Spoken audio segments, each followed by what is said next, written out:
everyone, and I want to welcome you once again to Unstoppable Mindset. I am your host, Michael Hingson, and today we get to chat with Michaela Foster Marsh.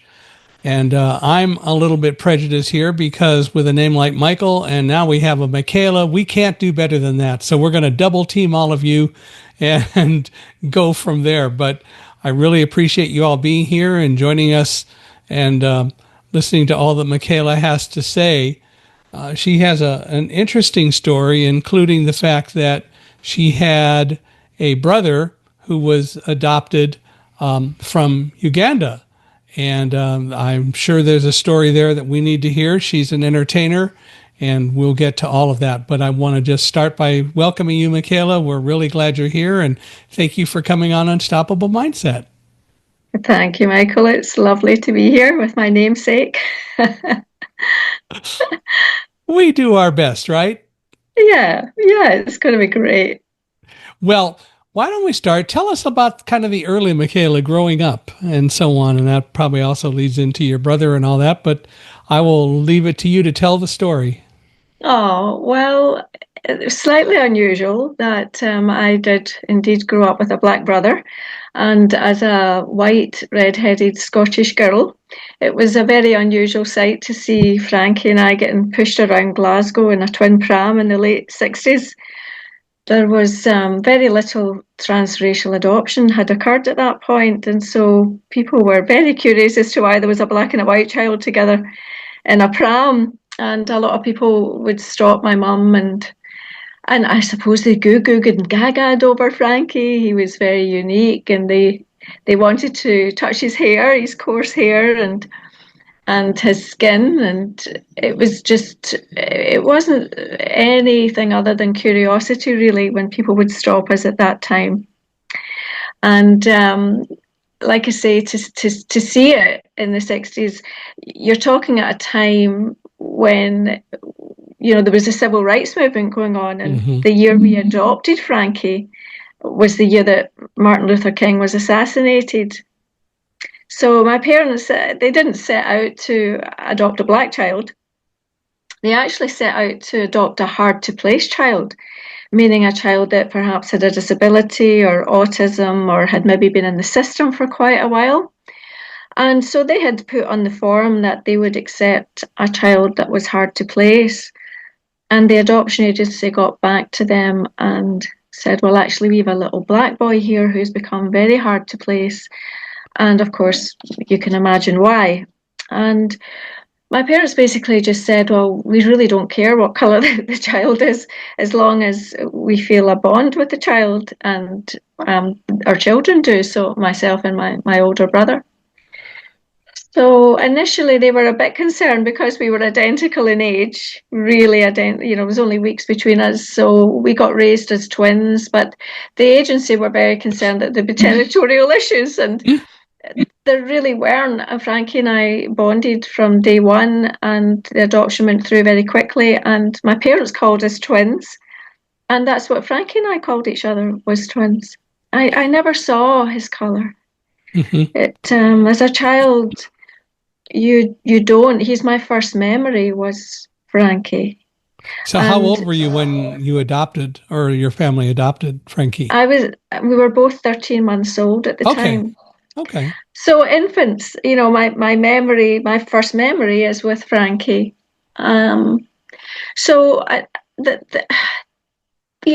People would say, was it unusual? At the beginning, I never felt it was unusual because, like I say, children don't see colour. And it wasn't till one day we were in the bathtub together. A lot of children got bathed together. And Frankie turned round to my mum and said, if I scrub really hard, Mum, will I become white like Michaela?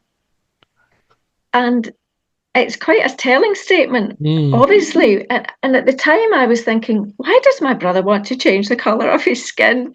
And I said, Mum, if I scrub really hard, can I get rid of my freckles? Because I hated my freckles. And, this red hair, milk bottle white with these brown freckles.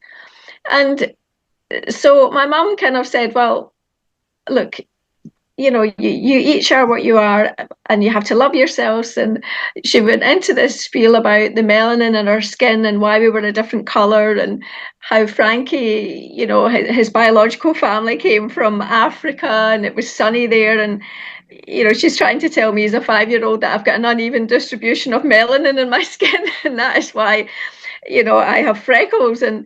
But when she started to speak about Africa, and, Frankie's biological family, as a 5-year-old, I started to imagine that I had all these other brothers and sisters in Africa. Mm. And I had this whole, she sort of painted a picture of this exotic country far away. And of course, I was just thinking, there's going to be other people that look just like my brother, because that's what I know is my brother, and he's black. And so for me, it made sense for me to want to find out about Africa at that stage. But of course, we didn't, and that all came much, much later in my life. But it was, for me, I can't imagine not having had Frankie in my life. Mm-hmm. His life and his death has absolutely shaped mine. There was obviously, as we got older, we were the victim of some racial tensions and prejudices within the city. But by and large, the majority of people were very accepting of the fact that we were just twins, and that's the way it was. And we were loved and accepted. But there's always that ugly face round a corner. And of course, we had to look that straight in the eye on occasions, but they were rare occasions. How did it all work out for you at school? Oh, great. We had each other's back at school. He was one of the only black people in the school at that time. I mean, Glasgow has changed now, but again, going back there. So he was just loved and embraced. I mean, we didn't have very many problems or very much racial tension at school. Everybody loved Frankie. He had a real warmth. He had a charisma about him. He didn't have a chip on his shoulder. I suppose in many children in his situation, being black in a white family, being adopted, he had reasons he could have walked about with a big chip on his shoulder about life, but he didn't. He faced things with a real sense of humour and a smile. And, people warmed to that. And he never went looking for trouble. Obviously, it came on occasions quite badly. But at school, I would have said, I wasn't very clever at school, so I was never terribly happy at school when I was glad that Frankie was there. But we would walk to school together and hang out, all our friends, because we grew up with all the same classmates, same teachers. We did have a very close relationship, like any biological twin. Mm-hmm. How did it happen that Frankie was in Glasgow and needed to be adopted? You see, all that story's in the book. It's like a detective tale as well, trying to weave all that together, because we didn't know. All we knew, the adoption was so cloaked in secrecy. Mm-hmm. And all we knew was that Frankie had been left in a children's home in Kilmarnock, Tankard Hall Children's Home. And we didn't know the story about Frankie's background. And when we were about 10, my dad sat us down one day and he had this folder in front of him, and its heading was Frankie's adoption. And my dad said that he didn't want Frankie to feel that they knew any more than he did, and that they had some information about his family in this folder. And of course, my 10-year-old excitement, I was like, oh, I was getting ready to hear all about Frankie's family in Africa, and it was almost like a fairy tale. And I had always wondered about his family, but I knew just by Frankie's face, his little leg was shaking, and I thought he's almost in tears.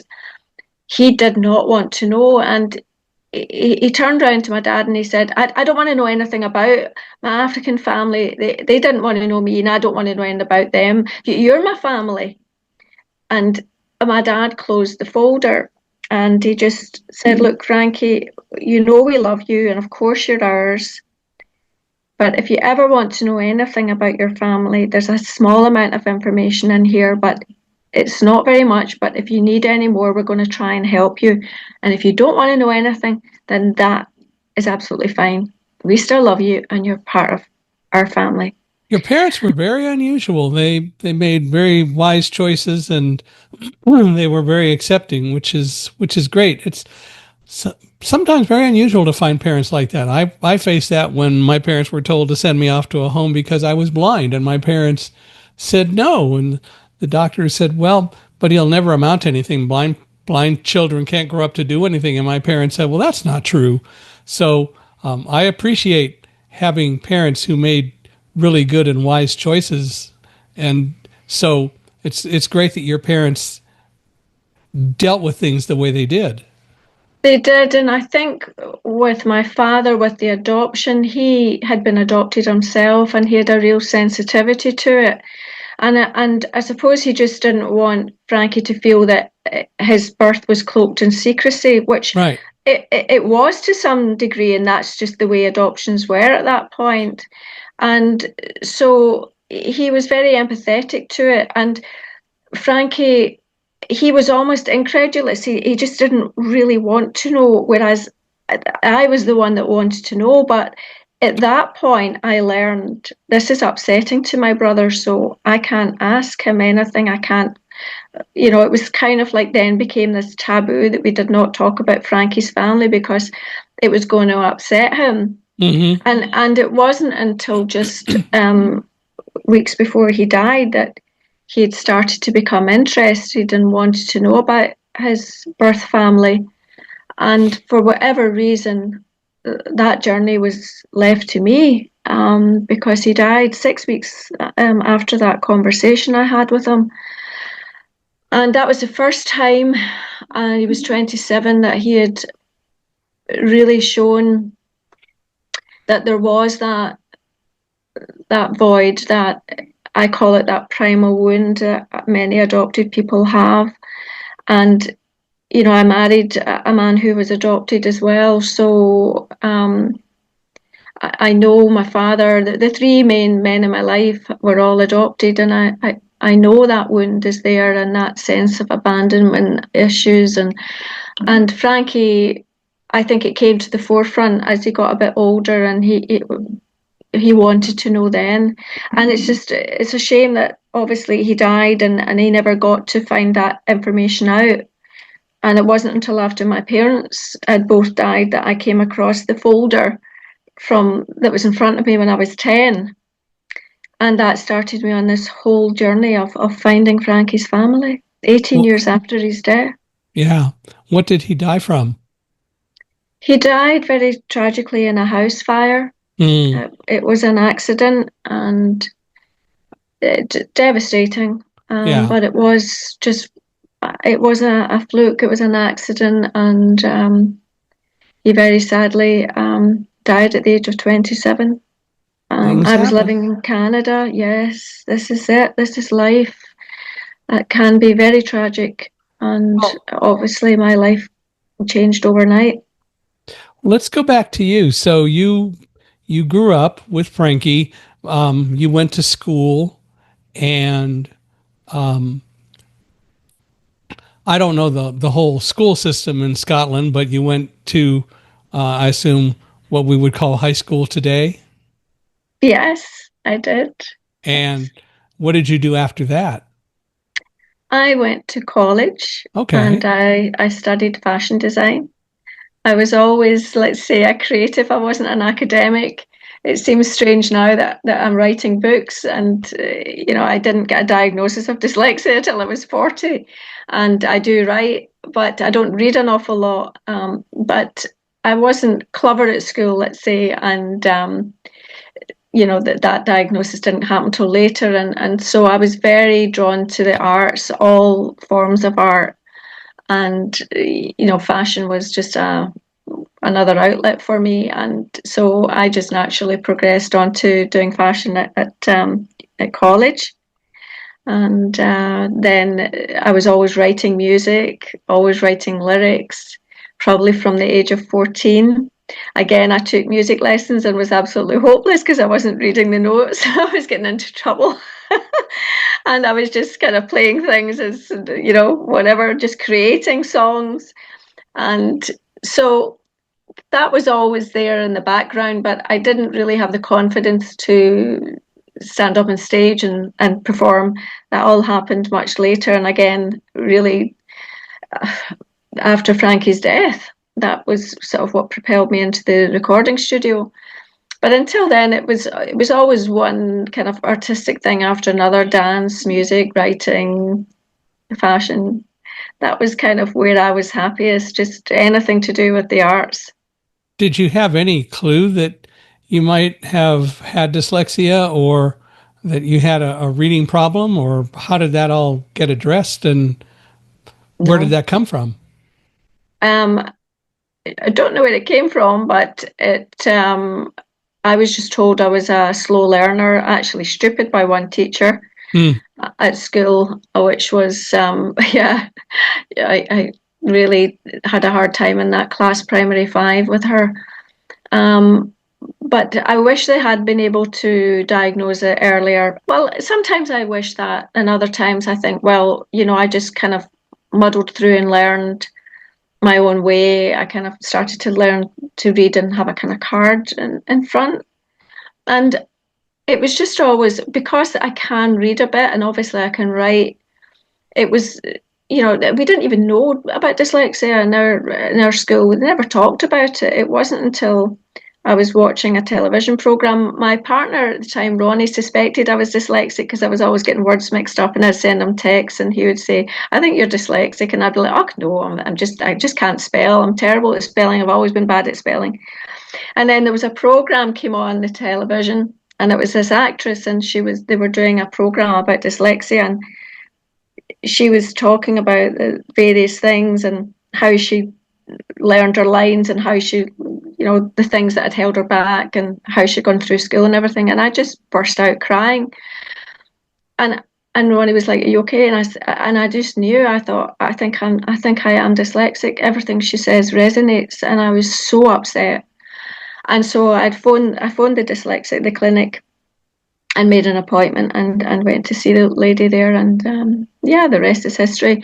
So it's in some ways, I think I wish they had been able to diagnose it, but in other ways, I think I just kind of got on with it and I didn't hold me back. I think now sometimes it's become a bit of a crutch and people don't do certain things because they've got this label of dyslexia and they don't challenge themselves and do things.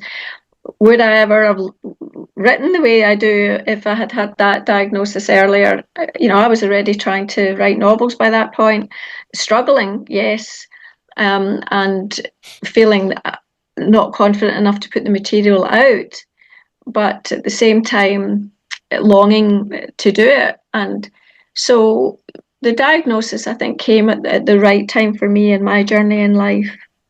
And it did help me to understand what I had been going through. I felt a bit sorry for myself for a while that I had allowed the teachers to kind of treat me the way they did, or it was just understanding was different in those days. But getting the diagnosis, did that then bring you some peace and a little bit better understanding and a certainty that it wasn't the end of the world and that you could move forward and you could do stuff and you could deal with it? Yeah, I felt quite proud of myself in some ways. And I realized my limitations a bit more and was a bit more at peace with some of the limitations that I had. But I never saw it as a barrier because I didn't really realize that I had it. I just thought this was normal and that I just maybe learned slower, or I was a visual learner. I always said that, and my teachers would say that about me as well.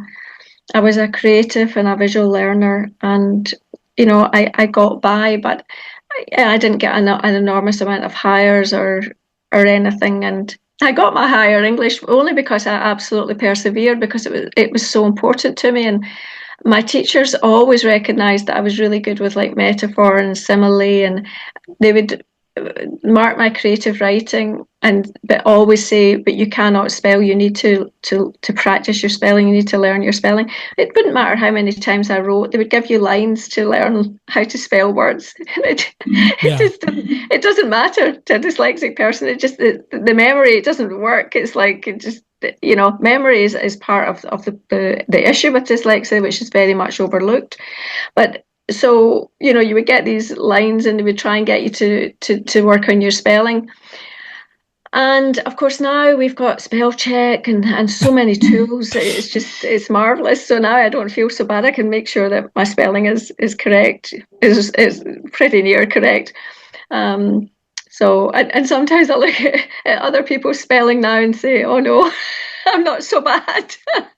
When I was in college, in my undergraduate years studying physics, we had a series of books called the Berkeley Physics Series. And I remember my roommate, when we were studying waves and so on, he was reading one of the physics books and he was looking specifically for any mistake in the spelling in the book. And he was very proud of himself when, after like a month, he actually found one misspelled word. And he was so proud of himself for finding that. And we didn't really have spell checker and all that at the time, but obviously there were some good editors. And I'm not saying that the author was dyslexic or whatever, but I just flashed on my roommate, Richard. Well, actually, my dorm mate, he wasn't in the same room, but found this one mistake. So, yeah, you're right. Spell checker makes a difference. But how, in general, do you think that the diagnosis really made a difference in your life? I think at first I cried a lot, and I felt sorry for the little girl that, when I was younger, that I struggled so much and that nobody ever picked up on it. But at the same time, I just felt at least I didn't have that label at school, and I was able to just keep pushing myself. And maybe I thought if I'd had that, it might have actually held me back to some degree, because I would have had some diagnosis and thought there was something intrinsically wrong. Whereas the way I kind of grew up, again, thank God my parents were very understanding, and my dad just said, well, we don't all learn the same way. And, without knowing about dyslexia, he would just say, well, you're a creative.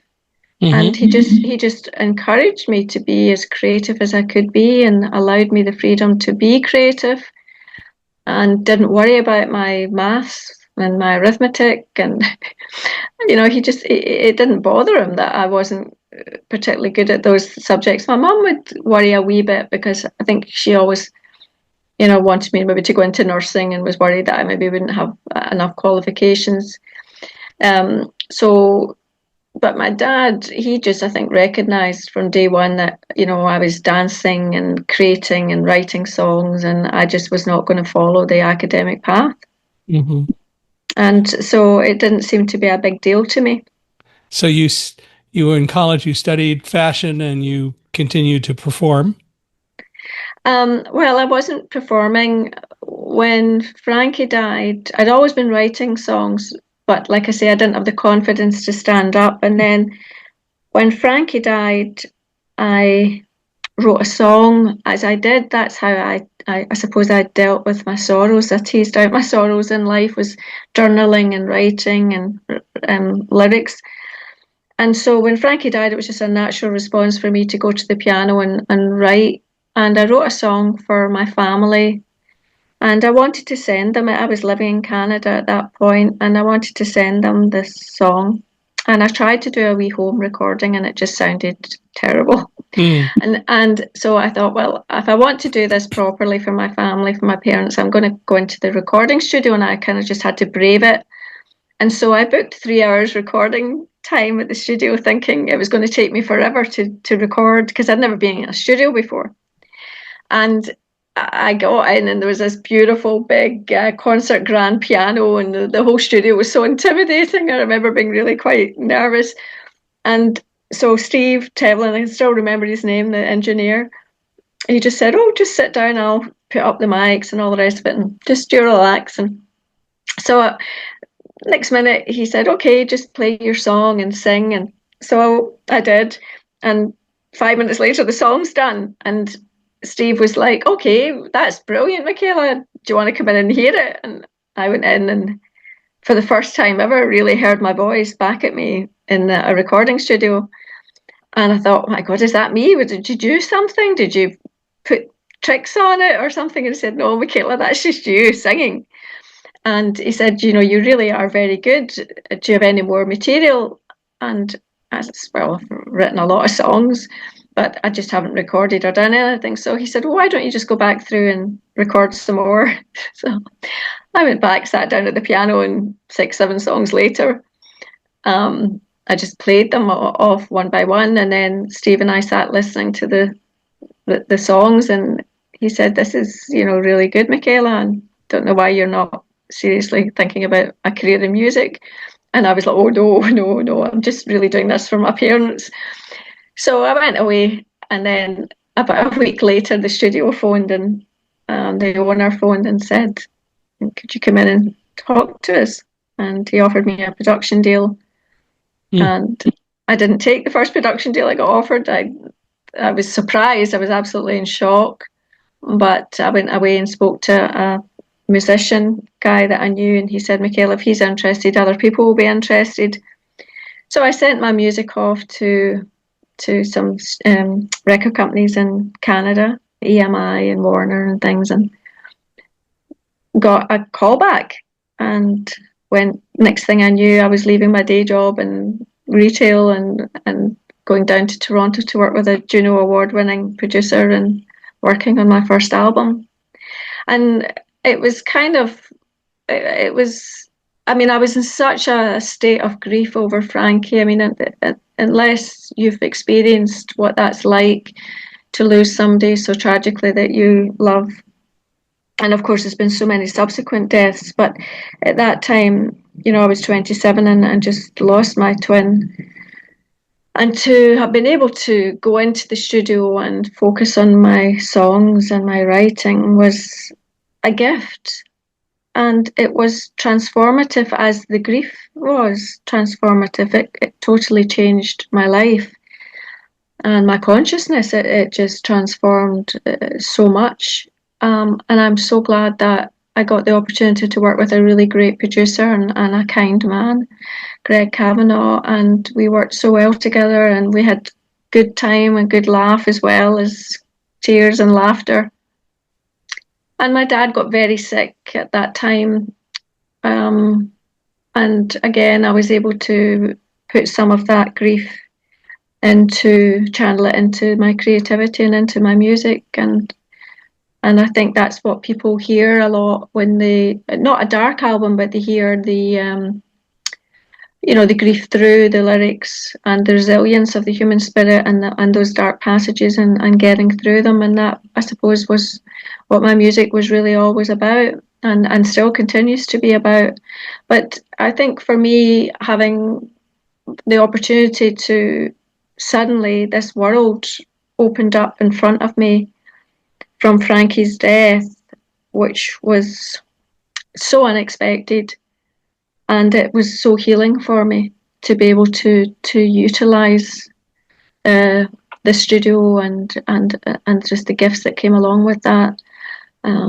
At that particular time in my life, when I was dealing with the loss of my brother, and then subsequently, Dad was diagnosed with hepatitis C that he had contracted from contaminated blood, which has now become a big, huge British scandal, and we're still unraveling all that from 1997.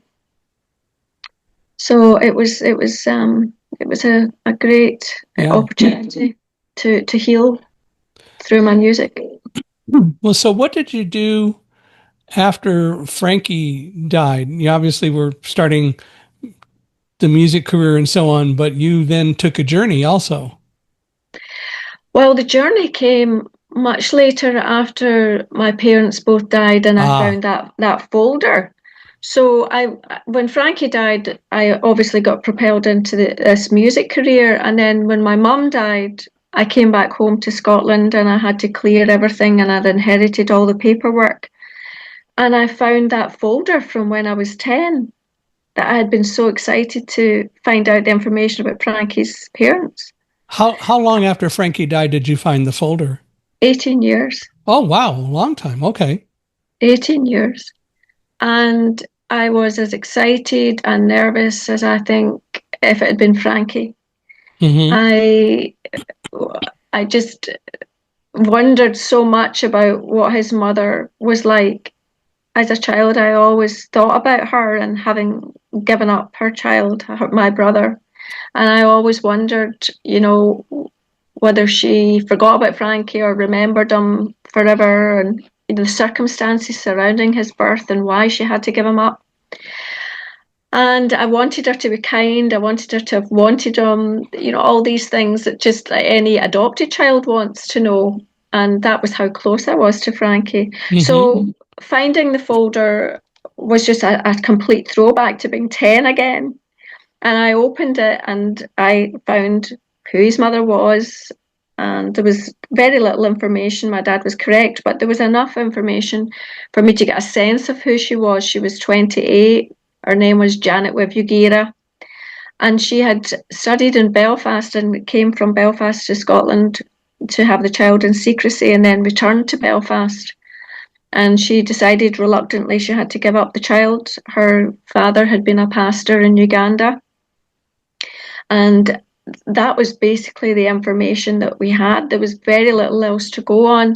She wasn't married. She wasn't married. She wasn't married, but there's a whole twist in the story, and I don't want to give it away because the book is available. But yeah, that was the information, basically what I had to go on. Okay.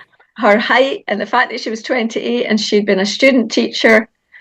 And so I tried for a bit to check the name Wivugira. It was a very unusual name, and I was really getting nowhere with it at all. And so again, I did what I always did. I started to write, and this time it was a novel, and it just poured out of me all this. I just invented his mother on the page from this 28-year-old student teacher, and this woman who gives up her child for adoption, and she comes here and has the child and then goes back into the realms of Idi Amin and the Civil War and the whole brutality of all of that. But there's lots of twists and turns and lots of it is a big saga, it's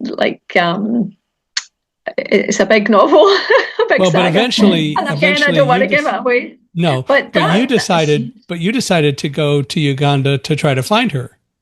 Well, I ended up with an agent in London, really interested in the book, which was a total surprise. And she said, "I can't believe you've written this and you've never been in Uganda." And I was like, I've been trying to go to Uganda for years and it keeps getting delayed, setbacks, delayed. I was thinking like the universe, God doesn't want me to go to Uganda. That was how pitiful it was. And she said, "No, you need to get yourself to Uganda. I want you to work in an edit for me and I want you to go out there." And I was like, well, I want to do this and that and meet this person. And so she was like, "Michaela, just get yourself to Uganda now." And it was like, from that moment, the doors all started to open for me to go to Uganda. And from the minute I stepped off the plane till the minute I came home, it was like some divine refined intelligence had planned that trip my entire life. The synchronicities, whatever you call them, God incidences, the beautiful serendipity, the things that happened to me were just simply miraculous. There's no other word for it. In a country of 43 million people, within 2 weeks of being in Uganda, I found my brother's family. We had nothing to go on other than a name.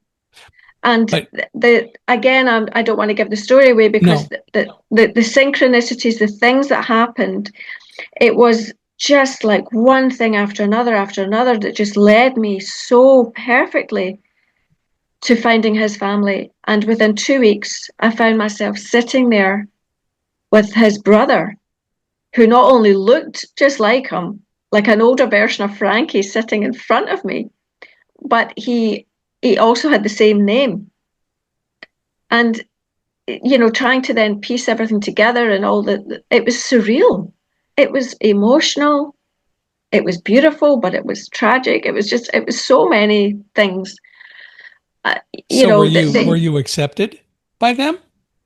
Oh yeah, Uh-huh. yes, very much. And there had been a missing link with them as well, because I was right in the fact that his mother never forgot about him.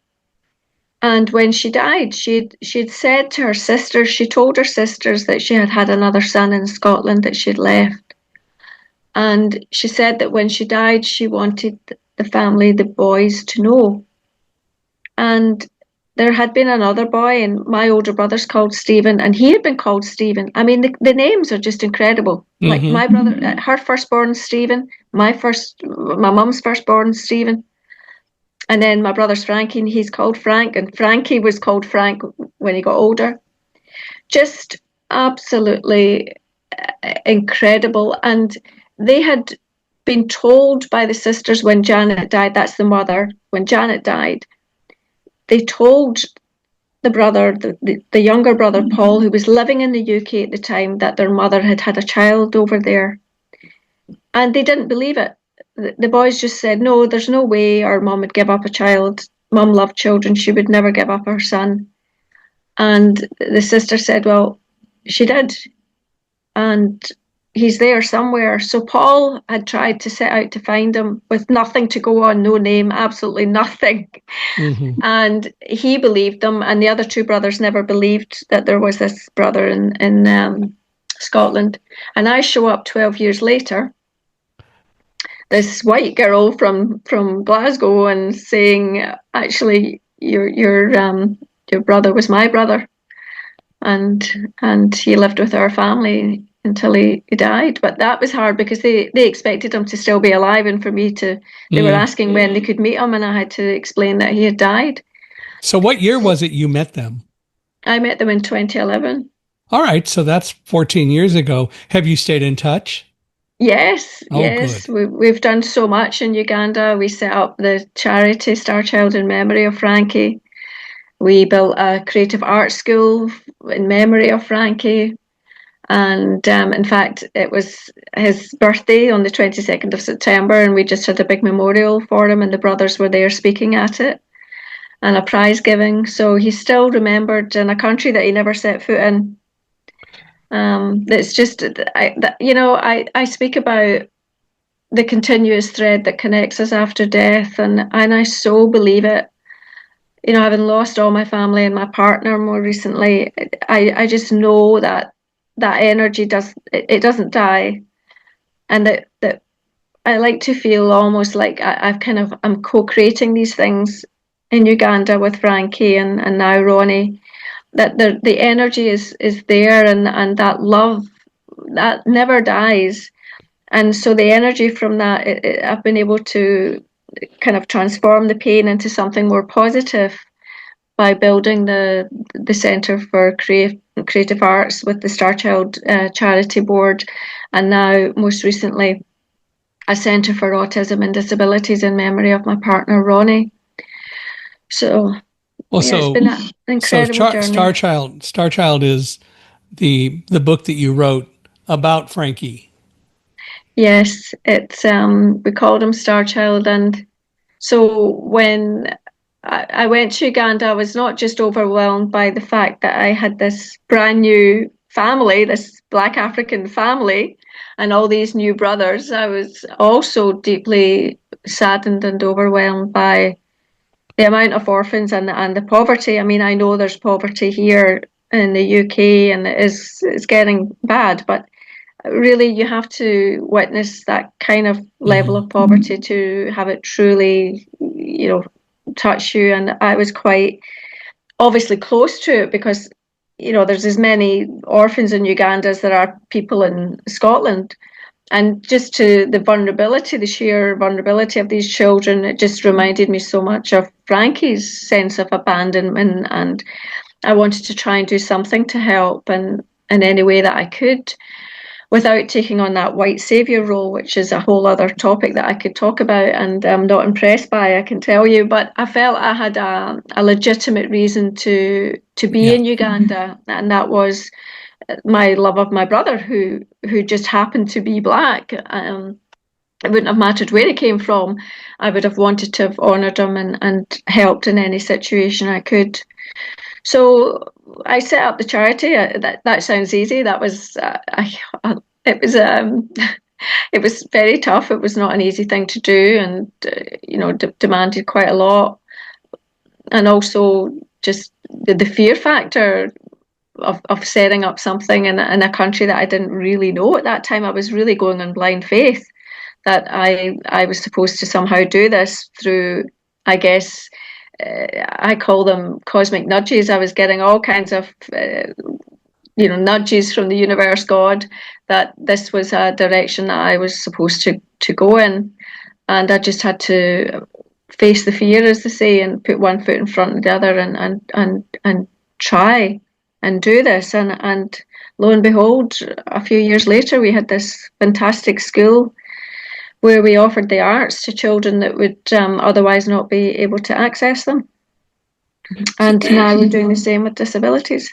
So, how long after you went to Uganda did it take for the book to get published?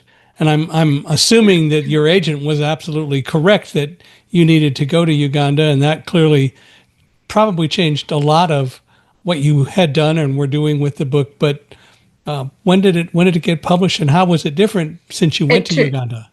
It took a long time because that agent died. The story of my life. There's been a baseline of grief and death throughout my life, and so I got one of the best agents in in London, and then she died, and I had to start all over again. And I did not get an agent quickly, and then I got a publisher in the US. And the publisher in the US at that point was much more interested in the true story and the Star Child story.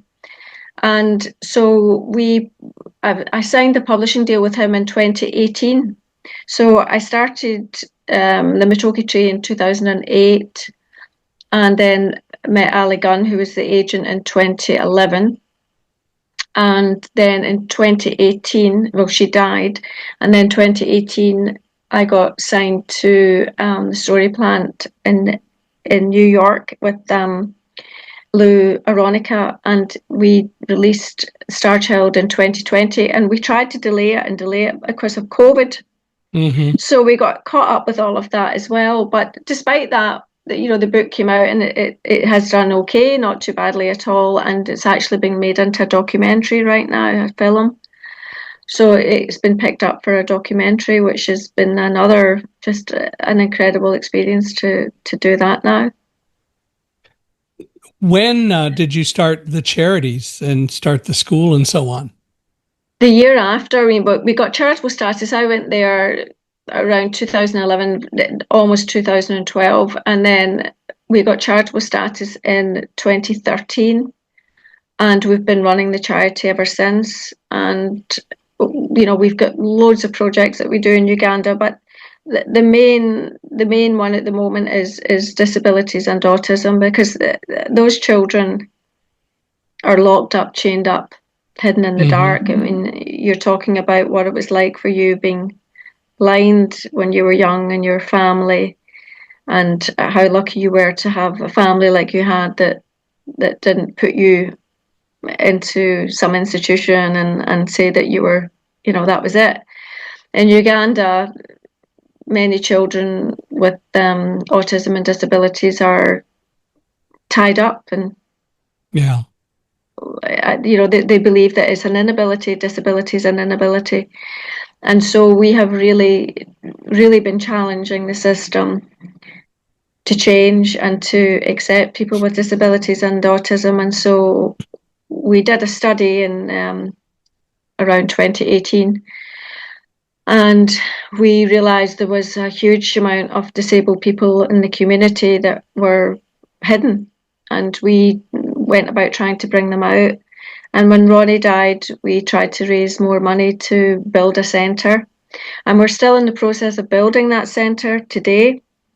it's been one of the most challenging projects I've ever tackled, because you're challenging a mindset of myths and stigmas that go back centuries. And so these children, they feel worthless. Their family feels that there's something, they've been cursed by the devil because they've got a disabled child. And it's frankly been quite horrific to actually uncover and hear some of the stories of these lives that they've lived in the dark, basically in pit latrines in the back of houses. And I just hope and pray that our project can go from strength to strength, and that we've already got over 70 people that are coming to the centre, and we're doing another study in the villages at the moment to find more. Do you think that your diagnosis with dyslexia has been one of the main things that kind of caused you to do the things that you're doing and develop the attitude that you have? I think when it came to the creative arts school, yes. I remember asking about children that weren't faring so well in Uganda, and I could sort of see myself in the child, and the teacher one turned around and said, "Oh, he's just stupid." And I said, "How do you know the child is stupid? How do you know? I mean, they still speak that way about children. You know, we thankfully we don't do that anymore, although they did when I was at school. But I said, how do you know the child is stupid? How do you know if you put a guitar in his hand, he's not going to be Eric Clapton or a paintbrush, a Picasso?" And she said, "Oh, I don't have money for pencils, let alone paintbrushes, so I'm not getting any child's hope up." And it was at that point that I kind of turned to Ronnie and said, maybe we shouldn't be building a school. Maybe what they need is a centre for creative arts, so that children can, and teachers, they can, we can push the gates of the gatekeepers of education's gates a bit wider and let them see that not all children learn the same. And so we wanted to be able to have vocational skills and creative skills. Now, don't get me wrong, this was like 12 years ago. They have progressed, and our school has actually helped with that progression to bring it to other schools. But at that time, really, especially at primary, there was not a chance that a child would get to hold a paintbrush or a musical instrument or get to express themselves. I mean, just to watch these kids at first, they were completely lost. They didn't know what to do at all with pain, or just telling them they could express themselves was just something that they had never done in their lives. They went to school and it was very rigid and formal. It was the 3 R's and that's it. So it was just such an eye opener. And I think, I was just like saying to Ronnie, and he was an actor and writer, so we were just like, how did these kids survive? We couldn't have survived without the arts. We would have felt completely worthless because we weren't clever. Yeah. Both of us were creatives. Yeah. And so we went back to the board and said, we've had a bit of a change of heart. How do you feel about a creative arts school? And they totally got it and understood. And we got the artistic community in Glasgow and Scotland and further afield behind us, and raised a lot of the money through Art for Africa. And within a couple of years, we had built the creative arts school.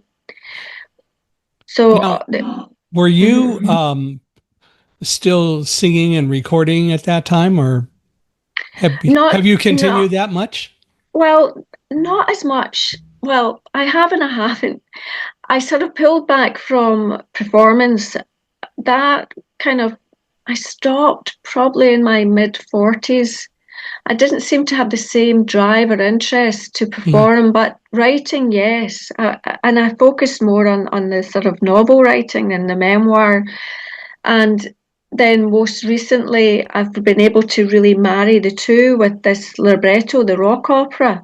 So 25 years ago, I started this album called I Undid Orion's Belt, which was based on Greek mythology.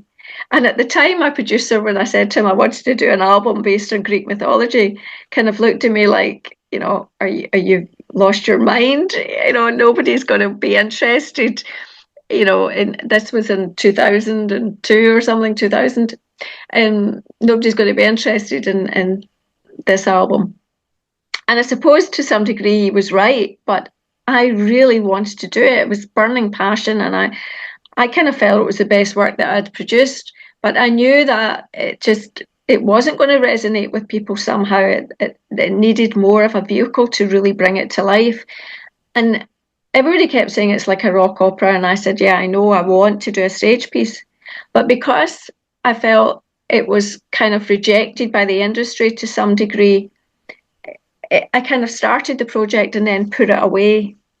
And almost, I would have said, gave up on my music career. I just thought they just don't get what I'm about. It was kind of, it was a real, I thought it was the best work I had done. And I still think creatively it's the best work musically. And so just in February there, again, I mean, I can't describe it any other way than to say I got the biggest cosmic nudge ever. You're talking about a project that I put in a drawer 25 years ago and had forgotten about. And it was like, I do a lot of meditation and prayer and things, and I found through my grief that's brought me somewhat closer to let's call it the supernal realities, whatever you want to call it. Like I really need that kind of conversation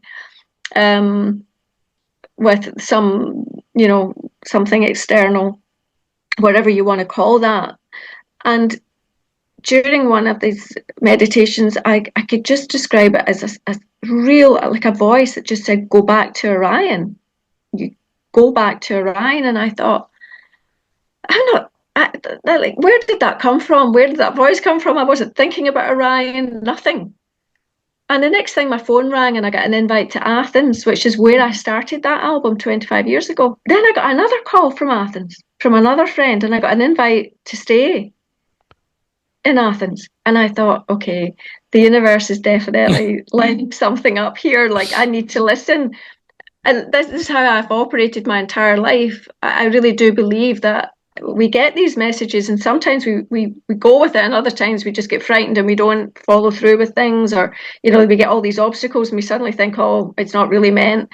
I've had so many obstacles put in my way, but I just keep going and having the faith to believe that if the seed was planted and it's been put there, there's a reason. And so I went into the drawer, and sure enough, all this stuff from 25 years ago was still there, and I dragged it out, dusted it off, and read it and thought, oh my God, did I write that? Those moments it's like, oh wow, I'm actually quite clever. And I was just like, I couldn't believe I'd actually written it and then put it away. So I went to my computer and I just started to write, and I was writing like a fiend for about a month, and ended up writing the full libretto for the stage piece that I'd always imagined. And so now that's my big project, and I think it's just, I'm able to marry my writing and my music with this one, and that's just the pinnacle for me. I'm just so excited about this project, and I want to take it to Sicily and see it in an amphitheatre, and Greece or Italy, and that's my big dream at the moment. So I'm kind of gone back to something that I started 25 years ago and finally finished. Well, but you listened and you followed through when you got the message to do it. So it sounds like it happened at the right time, which is of course always the issue, but you listened, and that's pretty important. I think this is the thing. I think the universe is always speaking to us, or if you want to call it God, whatever, your angels, many people call it different things. It's just that voice outside of us, that higher power, if you want, even, that I am so aware of. And again, the grief and the dark places that I've been in my life have brought me closer to those realities that I feel we are much closer than we realize. And so I call upon that a lot. I use it a lot. I don't know another word other than to say prayer, or meditation, and affirmations, gratitude. All these things have become hugely important. And maybe it's a bit woo-woo, I don't know, but really, when you're down in the depths of despair and you've just lost the love of your life, or whatever it is, or your twin brother, and you can't get out of bed in the morning, because you're so overwhelmed by the pain and the agony of grief. And anybody who's lived through it will know what I'm talking about. And I understand that you have as well. Then for me, the small things, the gratitude to look at the small things every day were the only things sometimes that kept you going. Well, To be grateful for the smallest things, and suddenly you realize just how much you are still important in this world, and what is there that you can still tap into, and that really every day we are standing in a field of infinite possibilities, if only we want to see it that way. yeah, and I think that's interesting. So many people just can't speak about grief. They have a hard time doing it, but you bring a voice to it, and you're able to continue to do that. Why is it that you can do that and you can bring that voice and not let it overwhelm you? I think because I've been living with it for so long now. I think I've had to face death. I've been with 5 people when they've passed over, and also lost people suddenly, tragically. I've lost friends, very close friends. There has been a baseline of grief throughout my life, and I suppose if I have to leave any legacy, already I suppose the buildings themselves in memory of Frankie and Ronnie are legacies of love and loss, and what can be accomplished through grief. But my creative work as well, it's been the vehicle for me always. I mean, it doesn't ease it. It's not like therapy going in and writing. I wouldn't say that about it at all, because it's quite painful to write a lot of it. But what I suppose I'm trying to do is share the experience and the fact that how resilient the human spirit can be, and explain that there is still beauty in our brokenness, that we are still worth something, even though we don't feel like it. I mean, when Ronnie died, I just wanted to jump in his body and be with him. I didn't want to be here. I didn't. That was how horrible, horrendous the grief was. It was agony. But I'm here and I'm standing, and I've been creating from that grief. And that's what I've always done. It's almost like been purified in fire, or forged in fire. But through those, it's the transformation that I often speak about being able to heal and transform and transcend. And I really think that life is not easy. For the majority of people, life is not easy. At some point, we're going to come up against the loss of love, or death, or the job, or whatever it is. We are going to have to go through these dark passages, and unfortunately some people become a victim of it. One death is enough to make them become a victim for the rest of their lives and close off, and like you say, unable to talk about it, and just it's everybody else's fault. They blame God, they blame everything, everyone, on what has happened to them. And it's very easy to become a victim in life. What I try to do is not become, to be able to use it to transform myself in some way, and hopefully transform that pain into something more beautiful. And hopefully you can help other people do that as well, which is why that's why I create. It's so that it's there, so that people can read it and hopefully get something from it. And as much as it might have been born out of pain and darkness, there's an awful lot of light in anything that I create.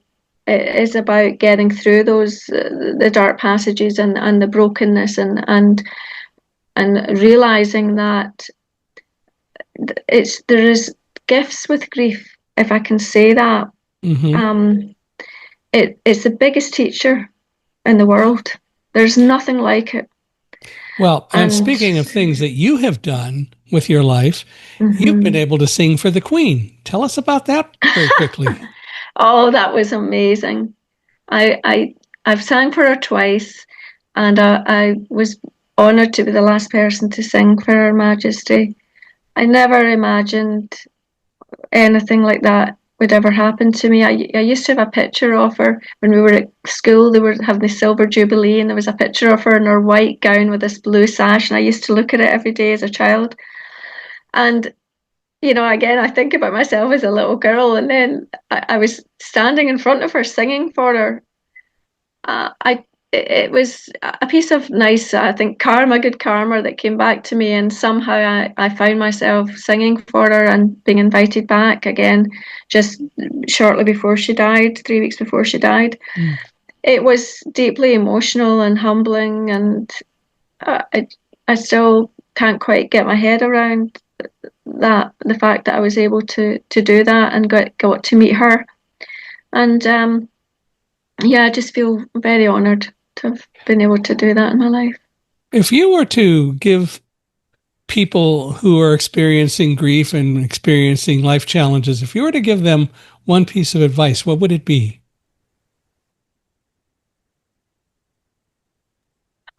That's hard, but I think to know that you are still, that life, it does go on. It's so hard. You can bathe in a big bath of grief and sorrow. And I have done that many times and had pity parties with my bottle of wine. But to just be able to know that you can't, there is light ahead. There is light ahead if you just can work with the grief and what it is, where it is taking you, because that person has transformed. They've died, yes, but they've transformed. I like to think of them as having transformed. You have transformed as well. You're no longer the person you were when that person was alive. Mm-hmm. And you need to work with that and find out what your journey is. And that is tough. But listening to that voice, the inner voice, believing that you still have the ability to stand in that field of infinite possibilities, that good things can happen, even although you feel so broken. I remember feeling that I didn't want to live again and I wouldn't live again. And grief does that to you, but I have gone in centered. I light my candles. I try and pray. I try to speak to them as if they're still there in the room with me. And I ask them to give me signs. And they do. They do. Mm-hmm. Maybe not every day, mm-hmm. but the signs come. Yeah. And it's learning to work with that energy that's changed. And it's like anything, it doesn't just happen. Sometimes it does just happen overnight. But I speak to the deceased as if they're still here with me. If there's a problem about a certain thing that I would have talked to my father about, I do. If there's a certain thing that I would go to Frankie about, I still work with that energy. And I know some people might think that's a little woo-woo, but I believe in it. And people will say to me, but things like that don't happen to me, or you just have these miracles happen. I think miracles happen every day. I think that some people just don't embrace it. They put up the obstacles. They see all the why they shouldn't do things rather than why. Did I have a clue how to work in Uganda and build a school? No. But I believed in the nudge that I got.